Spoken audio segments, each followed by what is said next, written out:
All right, let's talk to Eliot Shorr-Parks. Eliot joins us every Friday. Beat the Hammer in about 15 minutes. Ton going on in Philly sports and Eliot right now. What's up, bud? How are you, pal? What up? How you guys doing this morning? Dude, pretty good, but I got to tell you, I saw your tweet last night and agree with you a trillion %. I hope that thing gets a million retweets. Love to hear that. Yeah. I mean, Eliot, for the NFL to schedule the same organization and fan base for 4:30 on Thanksgiving and 8:15 on Christmas Eve is a disgrace. Talk to me. Yeah, so when me and you talked earlier in the week when the Eagles were on Thanksgiving, I said it was something fans should appreciate, right? Like, I think there were 6 teams this year that got no primetime games. That's certainly not the Eagles, right? They're a primetime team, and we get to watch this team in a lot of fun spaces. But Thanksgiving and Christmas is a line too far. Like, it just is. Like, I understand that it is fun to watch Eagles football with friends and family. I know people can work around the game.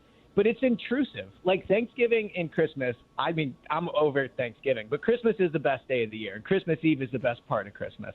And to have the NFL basically just step in and dictate everybody's plans for 2 major holidays, I think is too much. I think it should be one or the other. I'll tell you this, Eliot. I also think, just as an aside, I think this is the first time, aside from us in Philly, the NFL has actually gone to a spot America won't watch. If this was 2 random NFL teams at 8:15 on Christmas Eve, there's no way I'm watching that. Yeah. And now, look, I will say, it did land on a Thursday. So it is a Thursday night game. It's not like they're intentionally putting it on Christmas Eve. But, like, I agree with you. I think the NFL, one of the things it has for it, I don't think it's reaching this point yet, but one of the things it has for it is the games are special, each one, right? It's not 82 basketball games. It's not the other leagues that have, over 100 games and stuff like that. So I think they're getting to a point where the games will start to lose some of its luster, and that will really hurt the league when it happens. So it keeps growing. The days, now we've got every day of the week. We've got every holiday covered, it seems. When does it peel back? When does that, what you're referring to there, Eliot, where it just isn't as popular anymore, is it possible that occurs? Is it possible that the NFL says, hey, guys, maybe we went a little too far? Or is this just the nature of the way it's going to be from here to eternity?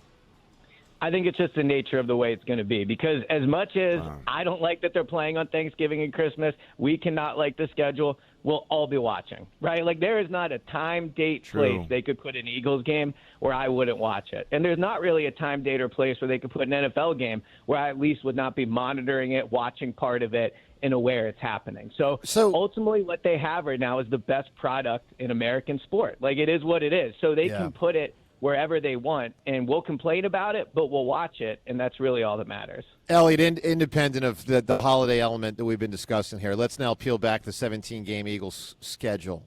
What do you make of it? What stands out to you?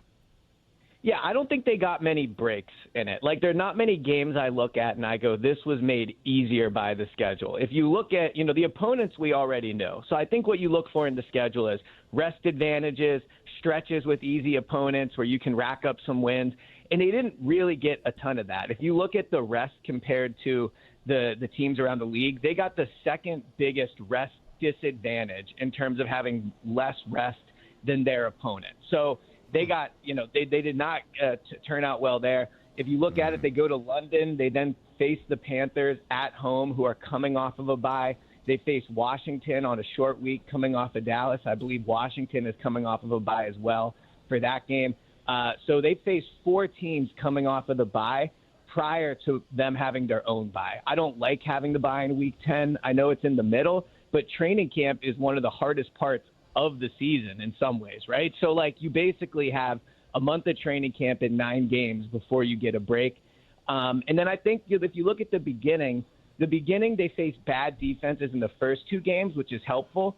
But then they face 4 straight playoff teams. They end the schedule by playing on a Saturday, Christmas Eve, and Sunday Night Football, which I think is rough. So I just don't see any advantages in the schedule. Wow.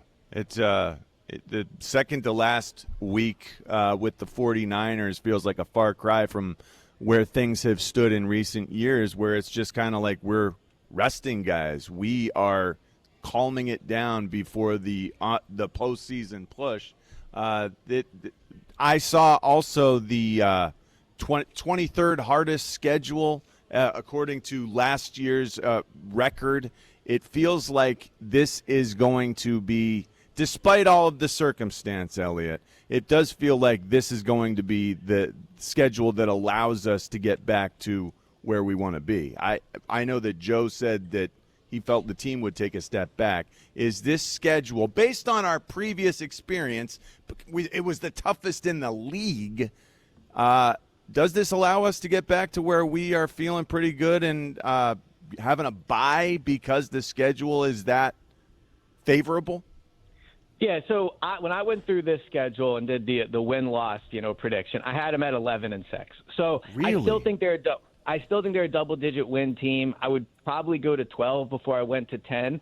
But to Joe's point about potentially taking a step back, I don't think those issues are related to the schedule. Like, if they can't run the offense, if they can't run the ball, if Jalen is, not throwing over the middle, like, it kind of won't matter who they play, right? So I get your point that the schedule does have some soft spots in there, right? Like, they get the Colts, they get the Steelers coming off of a bye, you get the Cardinals late in the year.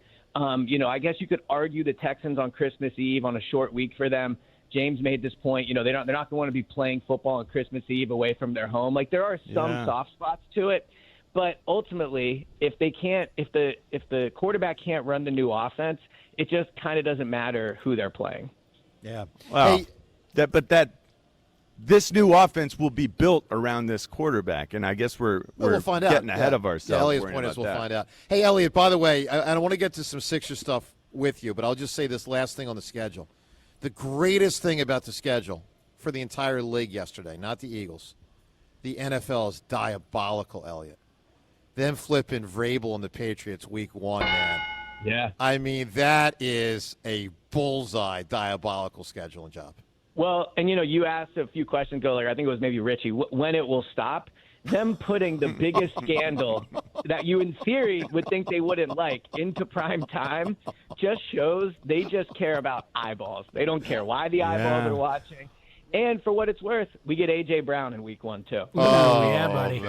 Man. All right, Eliot, let's get to a couple Sixers things because notable press conference yesterday. Let me remind everyone, Beat the Hammer coming up in about 6 minutes.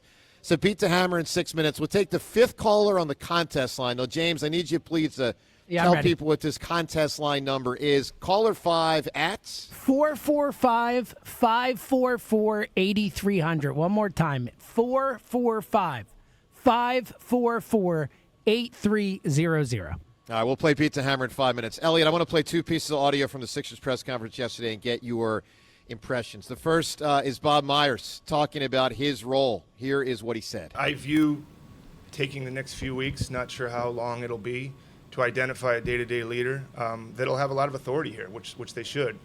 What they're going to get and our fans are going to get is them plus me. I won't be on the day-to-day level, but on the high-level decision-making, which is being here at the draft, being here leading up to the trade deadline, being available for free agency discussions, free agency meetings, things like that. I'm going to be involved at that level.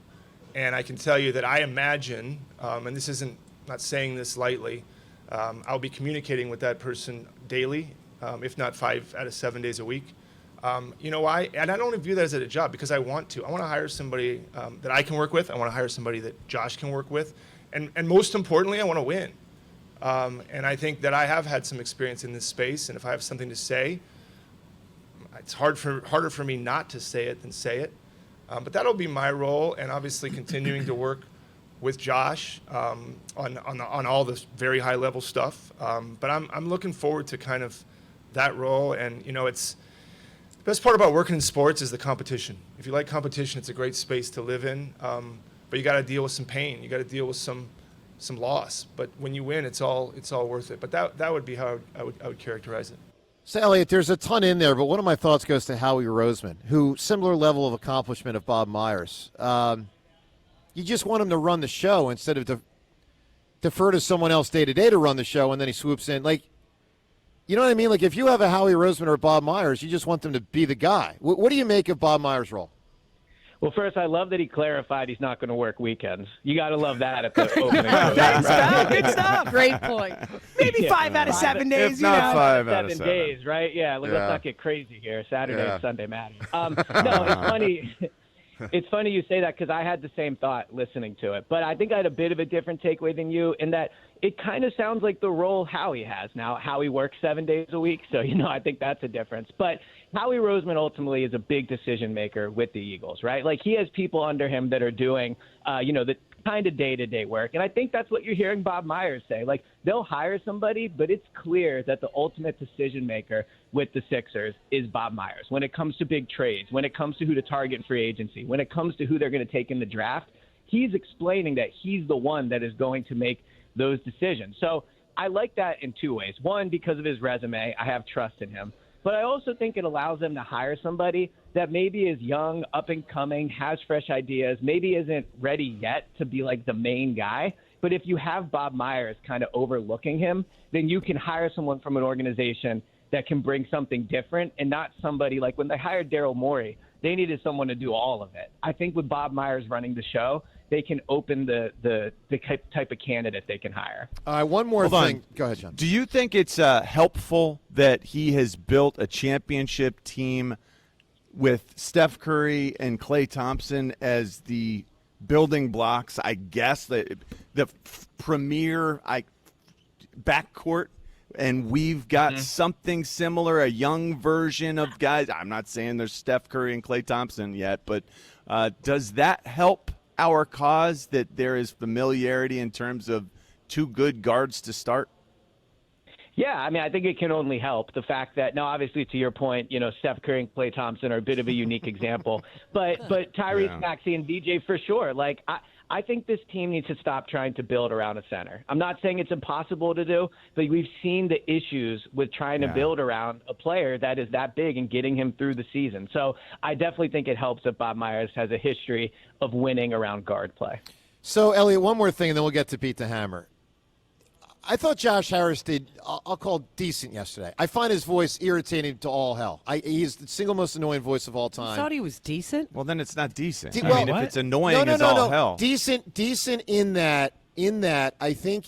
See, let He me was put it this better way. than you expected. Well, yeah, but also James reading notes the whole Hold on, time. I'm going to get to that in a second. James, you yesterday talked about, like, you think Josh Harris thinks at everything, and I don't. I think hiring Bob Myers is an example. No. I didn't say he stinks at everything. I said I don't think he cares about us. That's what I said. That's I the said difference. I don't think he truly cares about whether Doesn't the care Sixers enough. win or lose. I think he cares about if they make money. And I so disagree I think he with makes that. decisions to help the Sixers with the idea of that'll make him money, but I don't think he truly lives and dies with it the way, or cares the way we do. Well, maybe he doesn't live and die, but I do think he cares about winning, and I don't think he would hire Bob Myers if he didn't. I'll say that. But here's what I want to get at, Eliot. You've been in a million Eagles press conferences, and I saw something yesterday I'd never seen before. And I want to play audio of Josh Harris being asked about criticism of him, and I want everyone to know that can't see this while you listen, driving into work. While this question is being asked to Josh Harris, he is flipping through notes to look at the prepared notes in front of him for how to answer this question. And I want you, Eliot, after this to think about the criticism that would come down on Lurie, Andy, Nick, Joe Banner, or Howie Roseman if they were flipping through notes to help them answer a question. Here's Josh Harris yesterday on criticism of him. I think a lot of criticism recently has been turned toward you, specifically fan frustration-wise. There have been some fans who've been thrown out of games recently for yelling things like "sell the team." I guess, what would you say to those people? Because I think some of that is about just the lack of success or lack of championship success, but also maybe some of the off-court things that have not been addressed by you. Yeah, look, again, I mean, I think I'm very focused on, setting up the team and the club to push through the second round and go to the NBA championship and achieve our goals. And, I care deeply for the team. No one's more frustrated than I am. I understand people's frustration. And, this is, having, going out and getting, someone as talented as Bob to kind of, help Philly achieve its goals. This is the next step in our evolution. And so, all I can tell you is that I'm sweating it really hard. I'm sweating it just as hard or harder than as any of the fans. But that's what I'm focused on, and I understand people's frustration. So, Eliot, the I'm sweating it hard comment you're is not. really irritating. But can you explain to me, Eliot, if that happened in an Eagles press conference, where a notable figure is flipping through notes and looking down at times to answer the question, what would the reaction be amongst fans? Yeah, if Nick Sirianni did that, Joe Conk would be able to sell out an entire tour off of material from that one moment. I mean, he would never live it down. I mean, Nick Sirianni had one bad not one, but he had his bad opening press conference, and it's still brought up, right? And another good example, Nick Sirianni brought his kids out after a loss a few years ago. Crushed. And it was obviously a huge deal. Joel Embiid did it after this sweep. Nick did it and no one after a cared. win. Hold on. Nick did it after a win, let's not forget. Yeah, Yes. exactly. Right. We So, talked about that we the all- other day, Elliot. Yep. Yeah, we all know the difference between the Eagles and every other team is drastic, right? And I would say to Josh Harris, just listening to that clip, my advice to him and his organization would be, you have got to remove this guy from the face of the ownership. Like Correct. it's not a family business, right? Like they're choosing to put him out there. They could have other people represent the franchise. I agree with you, Joe, to an extent. Like, look, Josh Harris, I've soured on him over the past year. Rhea beat me down in that debate and changed my mind. But he does spend money. He does hire good people. He's not good at representing the franchise. It's not his strength, right? So they have to have somebody else go out and start doing these press conferences. So I agree. Everyone else will Bob get crushed, Myers. but they gotta stop putting him out there. They have to. I don't stop know how putting him you rip him for the whole thing and say he did a I'm decent job. sweating He did. it. I'm he- sweating it If just it as wasn't, much as yeah. that. No, but I've seen That a was lot good, worse. John. That was Rhea, really I've seen a good. lot worse. We is need to part of my cut point. it. We need to cut that and play that again and Yeah. again and again. It's horrendous and horrific. Look, hey, Rhea, just quick. I'm not saying he was great yesterday. I'm just saying I've seen bigger train wrecks. If it wasn't for Bob Myers, it would have been Well, a of train course, wreck. Yes. of course. So Oh, yeah. so Of course. he was not decent. He didn't answer questions. He diverted when asked directly about the luxury tax. He starts bringing up, well, I've spent money on the arena, blah blah. So he said we've gone in and out of the luxury tax 2 times in the last 15 seasons. All right, Eliot, nice work, buddy. any news on Uar Bernard? I wish, man. I wish I had something to tell you. We were still not allowed to watch the team practice yet, hoping that'll happen soon. But yeah, very excited to see him when we do. Yes. Eliot, stay well, pal. We'll talk next week. Yep. Talk to you Thanks, later. Eliot. Eliot Shorr-Parks.